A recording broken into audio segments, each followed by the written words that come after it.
Hello everyone, very good morning. कैसे हैं आप सब? उम्मीद करता हूँ अच्छे होंगे और अपनी तैयारी को कंटिन्यू कर रहे होंगे। तो फ्रेंड्स, आज का जो वीडियो है काफ़ी इंपॉर्टेंट होने वाला है आप सभी के लिए, क्योंकि इस वीडियो में मैं बात करूँगा यहाँ पे फाइनेंशियल रूल से रिलेटेड कुछ क्वेश्चंस जो कि आपके एग्जाम पॉइंट ऑफ व्यू से काफ़ी इंपॉर्टेंट हैं। और ये क्वेश्चंस आपके एग्जाम में जो है तो ज़रूर इनसे जो है तो 3 से 4 क्वेश्चंस आपको देखने को मिलेंगे। तो इसके इंपॉर्टेंस को देखते हुए जो है तो मैं आपसे इस वीडियोज़ के माध्यम से इन क्वेश्चंस को डिस्कस करूँगा और इस वीडियो में टोटल मैं 50 क्वेश्चंस के अप्रॉक्स जो है तो कवर करने की कोशिश करूँगा। तो वीडियो को लास्ट तक हमारे साथ बने रहिएगा। चैनल पर नए हैं तो चैनल को सब्सक्राइब करिएगा। वीडियो अगर अच्छा लगे तो अपने फ्रेंड्स एंड कॉलीग के साथ जरूर शेयर करें। तो स्टार्ट करते हैं आज का यह इंपॉर्टेंट सेशन। सबसे पहला क्वेश्चन है यहाँ पे। यह क्वेश्चन जो है यहाँ पे देखिए बेस्ड है रीअप्रोप्रिएशन पे, जैसा कि आपको लिखा है यहाँ पे। तो काफ़ी इंपॉर्टेंट है यह रीअप्रोप्रिएशन। तो सबसे पहला क्वेश्चन है reappropriation of funds from one plan head to another plan head is within the power of. ठीक है, तो यहाँ पे रीअप्रोप्रिएशन की बात की जा रही है। एक प्लान हेड से रीअप्रोप्रिएट कर रहे हैं दूसरे प्लान हेड पे।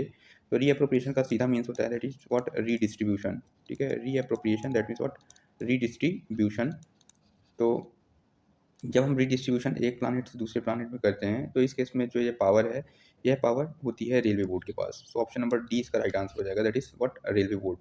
नेक्स्ट क्वेश्चन है यहाँ पे reappropriation of funds from one source to another source. ठीक है, तो यहाँ पे अगर मैं एक सोर्स से दूसरे सोर्स पे रीअप्रोप्रिएट करना चाहता हूँ फंड को, तो इस केस में पावर किसके बीच डिस्ट्रीब्यूशन होगा, किसके द्वारा किया जाएगा? रेलवे बोर्ड, जीएम, पीएचओडी और डीआरएम। ठीक है, तो reappropriation of funds from one source to another source is not allowed. ठीक है, तो इस केस में जो है इसका आंसर क्या हो जाएगा? That is what none. ठीक है, यह जो है अलाउ नहीं है। ठीक है, तो ना तो इस केस में रेलवे बोर्ड होगा, ना तो जीएम, ना तो पीएचओडी, ना डीआरएम। नेक्स्ट क्वेश्चन पे आते हैं। क्वेश्चन नंबर थर्ड की बात करेंगे।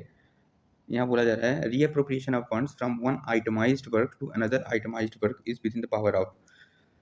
तो एक आइटमाइज्ड वर्क से दूसरे आइटमाइज्ड वर्क के लिए जो है रीअप्रोप्रिएशन करना है, तो इस केस में within the power of DRM, PHOD, GM और रेलवे बोर्ड।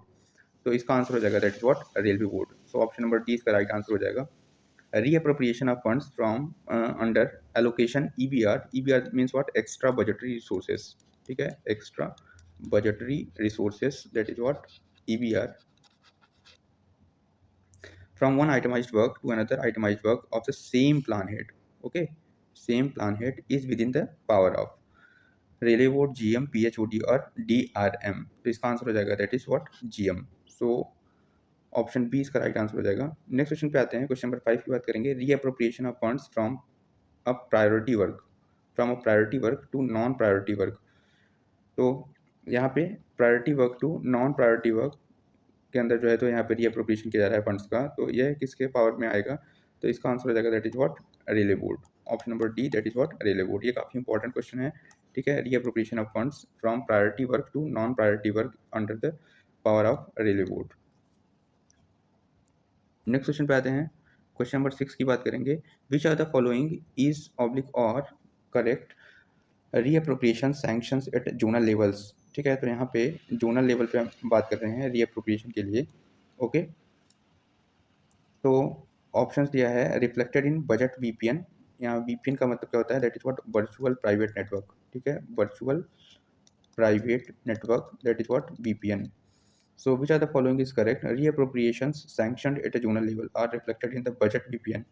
ठीक है तो बेसिकली इसके लिए जो है तो एक सिस्टम डेवलप किया गया है, that is what VEVRS, that means what VPN enabled, VPN enabled what rail budget system, rail budget system. ठीक है, सो VERBS, sorry VERBS, that is what VPN enabled rail budget system. So that is reflected in budget VPN. Sanction memoranda is issued, associate finance concurrence is taken. ठीक है, तो यहाँ पे पूछा जा रहा है कौन सा करेक्ट है for reappropriation sanction at zonal level. तो जोनल लेवल पर जो है तो सभी चीज़ें करेक्ट हैं यहाँ पे। सबसे पहले that is reflected in budget VPN and sanction memorandum is issued and associate finance is also required. Next question पे आते हैं। क्वेश्चन नंबर 7 की बात करेंगे। Which are the following is oblique और correct funds can be reappropriated to work. यहाँ option दिया हुआ है having administrative approval and technical sanction, not exceeding its sanctioned cost, during the currency of vote on account. ठीक है, तो which are the following is correct? Funds can be reappropriated to work, ठीक है, funds का जो reappropriation है यहाँ पे यह पॉसिबल है, और funds can be reappropriated to work. तो यहाँ पे पूछा जा रहा है having administrative approval and technical sanctions, जिसका हमने एडमिनिस्ट्रेटिव अप्रूवल और टेक्निकल सैंक्शंस हो गया है, ठीक है, तो उसको हम रीअप्रोप्रिएट कर सकते हैं। And not exceeding its sanction cost, इसको भी रीअप्रोप्रिएट कर सकते हैं, ठीक है। During the currency of vote on account it is not necessary. So option number C is the correct, that is what A and B. Okay, तो seventh का क्या हो जाएगा? That is what option C. Next question पे आते हैं, reappropriation is not permissible between. यहाँ पे बोला जा रहा है, ये भी काफ़ी इंपॉर्टेंट क्वेश्चन है, आप एग्जाम पॉइंट ऑफ व्यू से आप एग्जाम में पूछा जा सकता है कि रीअप्रोप्रिएशन पॉसिबल नहीं है किसके बीच में? What is different grants, capital, railway fund, safety fund, voted and charged, ठीक है, तो काफ़ी इंपॉर्टेंट है क्वेश्चन। तो एक तो सबसे पहले डिफरेंट ग्रांट्स के बीच में रीअप्रोप्रिएशन पॉसिबल नहीं है, capital, railway fund, safety funds के बीच में रीअप्रोप्रिएशन पॉसिबल नहीं है, वोटेड और चार्ज एक्सपेंडिचर के बीच में पॉसिबल नहीं है। So all are correct. Okay, ये क्वेश्चन पे हम डबल स्टार मार्क करिए, काफ़ी इंपॉर्टेंट क्वेश्चन है ये। नेक्स्ट क्वेश्चन पे आते हैं, क्वेश्चन नंबर 9 की बात करेंगे यहाँ पे, reappropriation of funds from sanction survey to another sanction survey requires sanction of DRM, PHOD, GM, railway board. तो इसका आंसर हो जाएगा that is what from sanction survey to another sanction surveys के लिए reappropriation done by what GRM, sorry GM. So GM is the right answer. Next question है, reappropriation from or to or among works under plan head 21, under plan head 21 that means what RSP, rolling stock program की बात हो रही है यहाँ पे। तो rolling stock programme के अंदर अगर रीअप्रोप्रिएशन करना है अमॉन्ग वर्क्स, तो that is require the sanction of what DRM, PHOD, GM और रेलवे बोर्ड। ये काफ़ी इंपॉर्टेंट क्वेश्चन है और इसका आंसर हो जाएगा that is what railway board. ये क्वेश्चन आपके AME/AWM एग्जाम के लिए काफ़ी इंपॉर्टेंट हो जाता है, क्योंकि इसमें बात हो रही है रोलिंग स्टॉक प्रोग्राम के बारे में, ठीक है, तो ये काफ़ी इंपॉर्टेंट क्वेश्चन है, आप याद रखिए 10th number, that is what railway board. Next पे आते हैं, क्वेश्चन नंबर 11 की बात करेंगे यहाँ पे, फाइंड आउट वन और रीअप्रोप्रिएशन, फाइंड ऑड वन, यहाँ पे ऑड वन फाइंड करना है, ठीक है। आपको 3 स्टेटमेंट दिए हुए हैं, फाइंड ऑड वन। पहला स्टेटमेंट दिया हुआ है reappropriation within plan heads 29 and 30। B दिया है reappropriation from one lump sum work to another lump sum work within same plan head and source. C option दिया है reappropriation from DRF work to DF work, ठीक है, तो इसमें कौन सा ऑड वन आउट है, ठीक है। तो यहाँ पे देखिए reappropriation from DRF work to DF work, this is what odd. So यहाँ पे ऑड पूछा जा रहा है, सो ऑप्शन सी इसका राइट आंसर हो जाएगा, ठीक है। नेक्स्ट है रीअप्रोप्रिएशन ऑफ फंड्स फॉर, देखिए यहाँ पे डिफरेंट सोर्स ऑफ फंड हो गया, एक तरह से डीआरएफ एक अलग सोर्स ऑफ फंड है और डीएफ जो है एक अलग सोर्स ऑफ फंड है, ठीक है, तो दो सोर्स ऑफ फंड के बीच में यहाँ पे रीअप्रोप्रिएशन नहीं है possible. Reappropriation of funds for booking expenditure of left over works to a work not appearing in the law book. Law book का मतलब क्या होता है? List of approved works, list of approved work, that is what law book, ठीक है। So reappropriation of funds for booking expenditure of leftover works to works not appearing in the law book. तो इस case में it is to be revived first and then only sanctioned by GM. So option number 20 का right answer हो जाएगा, ठीक है। It is to be revived first and then only sanctioned by GM. Next पे आते हैं, question number 13 की बात करेंगे, reappropriation of funds for booking expenditure of left over works to a work not appearing in the pink book. अभी law book की बात की जा रही थी, अब यहाँ पे पिंक बुक की बात की जा रही है, ठीक है। तो reappropriation of funds for booking expenditures of left over works to a work not appearing in the pink book, तो इस केस में this is to be projected under what revised estimate, revised estimate के अंदर इसको project किया जाएगा and technically revived and then funds are allotted by railway board. So option number C इसका right answer हो जाएगा, ओके। नेक्स्ट क्वेश्चन पे आते हैं, क्वेश्चन नंबर 14 की बात करेंगे, under revenue expenditure reappropriation of funds from और to staff primary units is within the power of, very very important. So under revenue expenditure के अंदर अगर हम बात करें यहाँ पे, ठीक है, तो इसके लिए जो पावर है वह किसके पास है? दैट इज व्हाट, ना तो पर्सनल सैंक्शन ऑफ जीएम के पास भी नहीं है, ना तो पीएचओडी के पास है, ना तो डीआरएम के पास है। इसकी पावर जो है वो किसके पास है? रेलवे बोर्ड के पास, ठीक है। So railway board is the right answer, okay. So reappropriation of funds, इसके लिए जो पावर है वो किसके पास रहेगा? Under revenue expenditure, that is power lies with what? Railway board. Next है reappropriation instructions between primary units of revenue expenditure is communicated. ठीक है, एक प्राइमरी यूनिट्स और जो दूसरी प्राइमरी यूनिट्स हैं उनके बीच में यहाँ पे रीअप्रोप्रिएशंस की बात की जा रही है।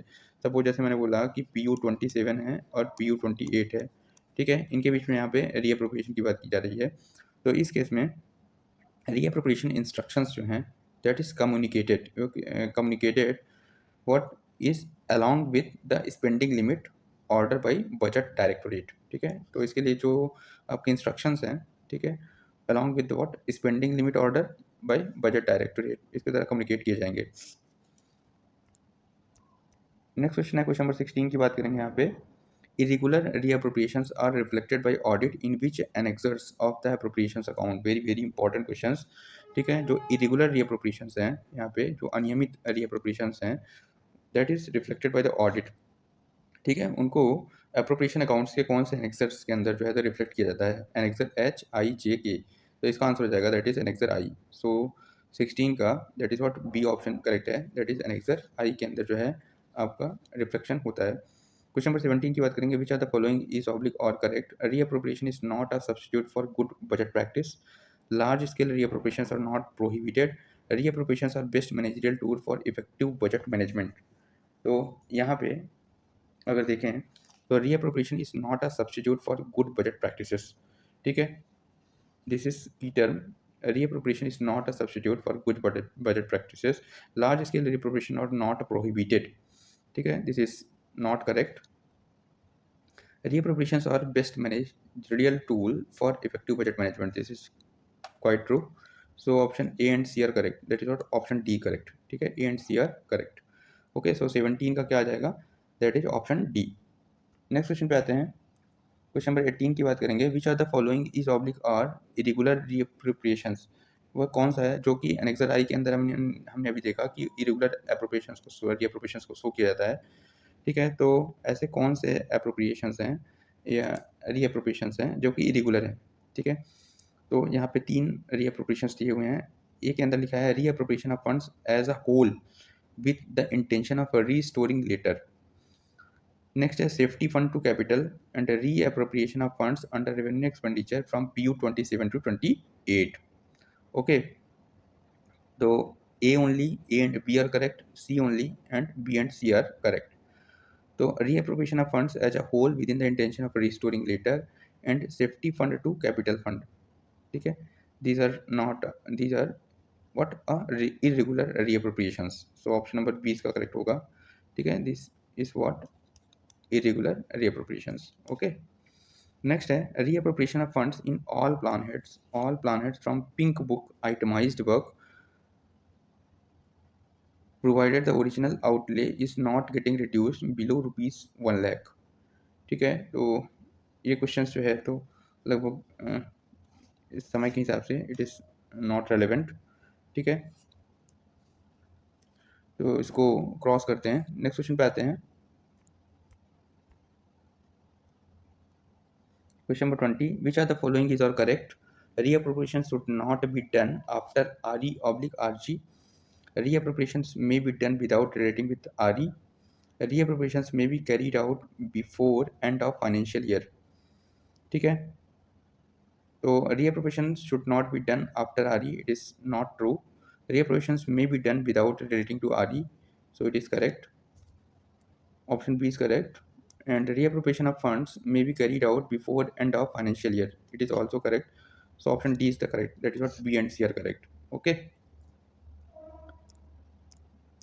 Next question पे आते हैं, क्वेश्चन नंबर 21।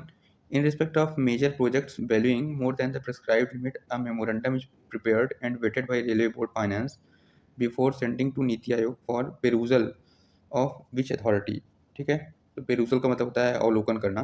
ठीक है, AIIMS committee, expanded board for railway, budget directorate और नन ऑफ द एबव। तो इसका आंसर हो जाएगा that is expanded board for railway. Next question है क्वेश्चन नंबर 22 की बात करेंगे। Arrange in the form of occurrence for major projects whose value is more than the prescribed limit. ठीक है, सो इन ऑप्शन दिया है इन principle approval of NITI Aayog, consideration by EBR extra budgetary resources, ठीक है। नीति आयोग आपको पता होगा, that is what national institution for transforming India. Basically इसका जो स्टार्टिंग है उसको 1 जनवरी 2015 से इसने जो है तो प्लानिंग कमीशन को रिप्लेस करके किया, ठीक है। और अगर हम सुमन बेरी की बात करें तो सुमन बेरी इसके जो है तो प्रेजेंट में वाइस चेयरमैन है, ठीक है। और इसके जो चेयरमैन होते हैं एक्स ऑफिशियो प्राइम मिनिस्टर होते हैं, ठीक है।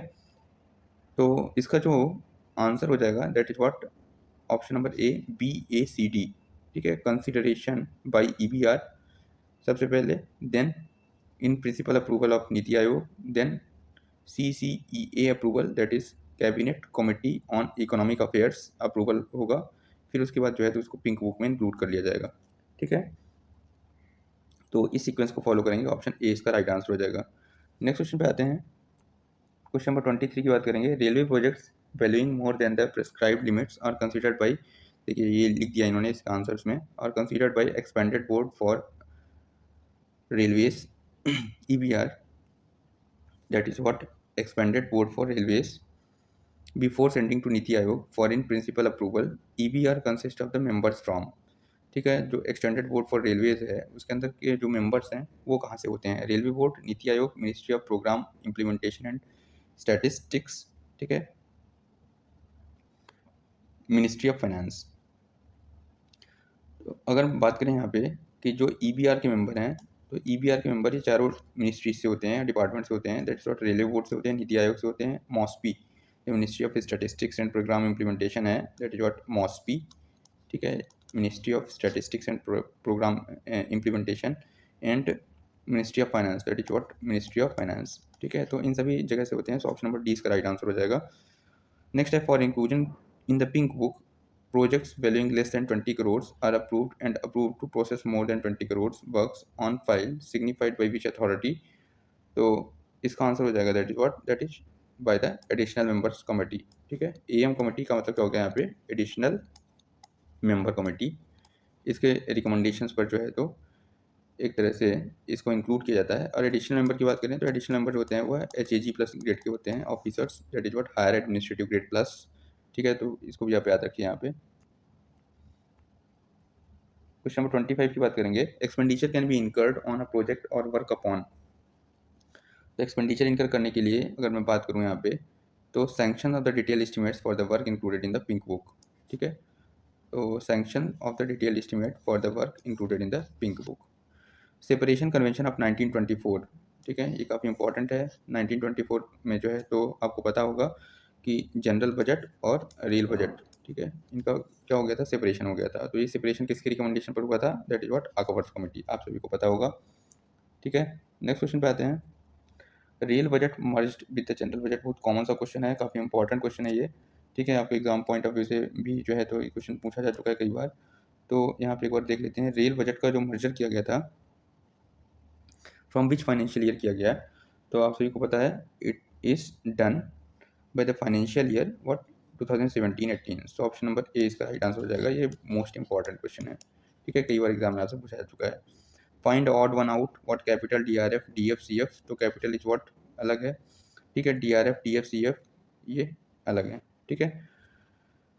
सो कैपिटल फंड जो होता है बेसिकली CF जो होता है, तो ये बेसिकली जो रेलवेज के जो इंटरनल रिसोर्सेज हैं उनके द्वारा जनरेट किया जाता है, ठीक है। ये तीनों फंड के DRF DF और CF, ठीक है। और कैपिटल जो है बेसिकली आपके जो सपोर्ट है जो कि मिनिस्ट्री ऑफ फाइनेंस के द्वारा दिया जाता है, ठीक है, एक बल्क सपोर्ट होता है, ठीक है। तो कैपिटल यहाँ से अलग हो जाएगा। Find odd one DF CF DSF DRF, तो इसका आंसर हो जाएगा दैट इज व्हाट, अगर मैं बात करूँ यहाँ पे तो 29 है DF CF DSF and DRF, तो इसका आंसर क्या हो जाएगा? दैट इज व्हाट DRF, ठीक है, दैट इज व्हाट DRF। और बेसिकली अगर मैं बात करूँ यहाँ पे तो क्योंकि appropriation to DRF and PF is done before arriving the surplus, ठीक है। So and appropriations to other funds और आफ्टर अराइविंग सरप्लस, सो इसलिए जो है तो DRF जो है ऑड हो जाएगा। नेक्स्ट क्वेश्चन पे आते हैं। क्वेश्चन नंबर 30 की बात करूंगा। Which are the following is not an internally generated source of financing? DRF pension fund, public private partnership, PPP और डीएफ। तो इसका आंसर क्या हो जाएगा, that is what internally generated source of financing की बात करें अगर, तो डीआरएफ है, पेंशन फंड भी है और डीएफ भी है, तो पीपीपी नहीं है। ठीक है, इसके लिए आपको जो है तो एक्स्ट्रा बजटरी सोर्सेस है एक तरह से। ठीक है, which are the is not true, यहाँ पे कौन सा ट्रू नहीं है, कैपिटल के रिस्पेक्ट में बात की जा रही है यहाँ पे। ठीक है, तो part of gross budget support, capital is a part of gross budget support use for creation of assets on the railways and internal source of financing. तो कैपिटल जो है basically it is not a internal source of financing, so it is not a true. ठीक है, इन works safety expenditure is financed from which source of finance. ठीक है, तो इसके लिए मैंने आपको बता रखा है DF1, DF2, DF3, DF4 के अंदर जो है तो सेफ्टी की बात करते हैं। ठीक है, पैसेंजर एमिनिटीज़ की बात होती है इसमें। ठीक है, लेबर की बात होती है इसमें। ठीक है, और जितने भी रिम्यूनरेटिव वर्क्स हैं, है ना, अनरिम्यूनरेटिव वर्क्स, वो आपके DF3 के अंदर आते हैं। DF4 के अंदर सेफ्टी की बात होती है। ठीक है, सो ऑप्शन डी इसका राइट आंसर हो जाएगा। नेक्स्ट क्वेश्चन है 33 की बात करेंगे, under which major heads funds created out of surplus are shown. ठीक है, तो ये काफ़ी अच्छा क्वेश्चन है। 33 की अगर बात करें यहाँ पे, तो 33 में जो फंड्स नंबर 3001 है, 3001, this funds is under the erstwhile demand number 1 and 2। ठीक है, तो डिमांड नंबर जो 1 and 2 है, ठीक है, उसके लिए बेसिकली मेजर हेड है। ठीक है, इसके अलावा अगर मैं बात करूँ यहाँ पे, तो 3006 ऐसा कोई फंड नहीं होता। ठीक है, सो यहाँ पूछा जा रहा है under which major head funds created out of surplus are shown. ठीक है, तो 3006 जो है फंड, ठीक है, 3006 फंड के अंदर जो है आपके बेसिकली ये जो सरप्लस हैं ये शो किए जाते हैं। ठीक है, फंड नंबर में जो हमारा मेजर हेड है 3006। ठीक है, funds created out of surplus are shown under 3006। Earning of commercial lines और shown against which major head, तो जो अर्निंग और रिवेन्यूज़ है अंडर द कॉमर्शियल लाइंस और सोल अंडर मेजर हेड 1002। ठीक है, तो 1002 के अंदर जो है तो इंडियन रेलवेज अर्निंग्स और रिवेन्यूज़ और कॉमर्शियल लाइंस को शो करते हैं। ठीक है, वहीं 1003 के अंदर अगर बात करूँ मैं, तो earnings of the what strategic line. ठीक है, तो स्ट्रेटेजिक लाइन जो है, स्ट्रेटेजिक लाइन की बात करेंगे तो ये 1003 के अंदर आएगा, और 1002 के अंदर कॉमर्शियल लाइन की बात आएगी। ठीक है, तो miscellaneous receipts are shown against which major head, तो मिसलिनियस रिसीट्स की अगर बात करूँ तो Indian railways miscellaneous receipts are shown under major head 1001। तो इस तरह से मैं आपको एक बार और याद दिला देता हूँ, under 1001 miscellaneous receipts are shown, 1002 what earning of commercial lines are shown, 1003 what earning of the strategic lines are shown, when 3001 that is what erstwhile demand number 1 and 2। ठीक है, तो ये काफ़ी इंपॉर्टेंट है यहाँ पे। नेक्स्ट क्वेश्चन पे आते हैं, क्वेश्चन नंबर 36 की बात करेंगे। अर्निंग ऑफ स्ट्रेटेजिक लाइंस मैंने आपको भी बता दिया, स्ट्रेटेजिक लाइंस की जो अर्निंग्स है वो बेसिकली 1003 के अंदर आएगी, सो ऑप्शन नंबर सी इसका राइट आंसर हो जाएगा। Earning of railways reflected in which part of government accounts as non tax revenues NTR। ठीक है, तो अर्निंग ऑफ जो रेलवेज है, रेलवेज की जो रेवेन्यूज़ है that is reflected under part 3 public account, so option number A इसका right answer हो जाएगा, that is what third sorry what consolidated fund of India के अंदर आता है, सॉरी इसका क्या आंसर हो जाएगा, that is what consolidated fund of India. ठीक है, तो जितना भी आपका अर्निंग है, ठीक है, ऑफ द रेलवेज और reflected under the what part 1 consolidated fund of India, और consolidated fund of India under article 266 की बात करेंगे यहाँ पे। ठीक है, तो काफ़ी इंपॉर्टेंट है जिसके अंदर गवर्नमेंट का अकाउंट होता है। नेक्स्ट क्वेश्चन पे आते हैं, क्वेश्चन नंबर 38 की बात करूँगा। यहाँ पे लिखा है I for small savings, P of ETC, J reserve funds, K deposits and advances, L suspense and miscellaneous remittances, and cash balances are reflected in which part of the government account। ठीक है, तो I J K L M, जो I J K L, ठीक है, and M N are in which part of government accounts, तो इसका answer हो जाएगा that is the part of what public account, so part 3 that is what public account is the right answer. Capital outlay on Indian railway commercial lines, ये question काफ़ी important है, ये question आपके exam point of view से काफ़ी important है कि capital outlay on Indian railway commercial line is budgeted under which major head. ठीक है, और इसकी पूरी पॉसिबिलिटीज़ है, इसका आंसर क्या हो जाएगा व्हाट 39 का 5002। 5002 जो है बेसिकली आपका कॉमर्शियल लाइन्स के लिए, ठीक है। और capital outlay on Indian railways commercial line, that is what 5002। तो ये काफ़ी इंपॉर्टेंट हो जाता है आपके एग्जाम पॉइंट ऑफ व्यू से। और आपको याद रखना है यहाँ पे कि ये 5001 जो लिखा है तो ऐसा कोई मेजर हेड नहीं होता, 5001 इज नॉट एग्जिस्टिंग। ओके, ऐसा कोई मेजर हेड नहीं है 5002, 5001।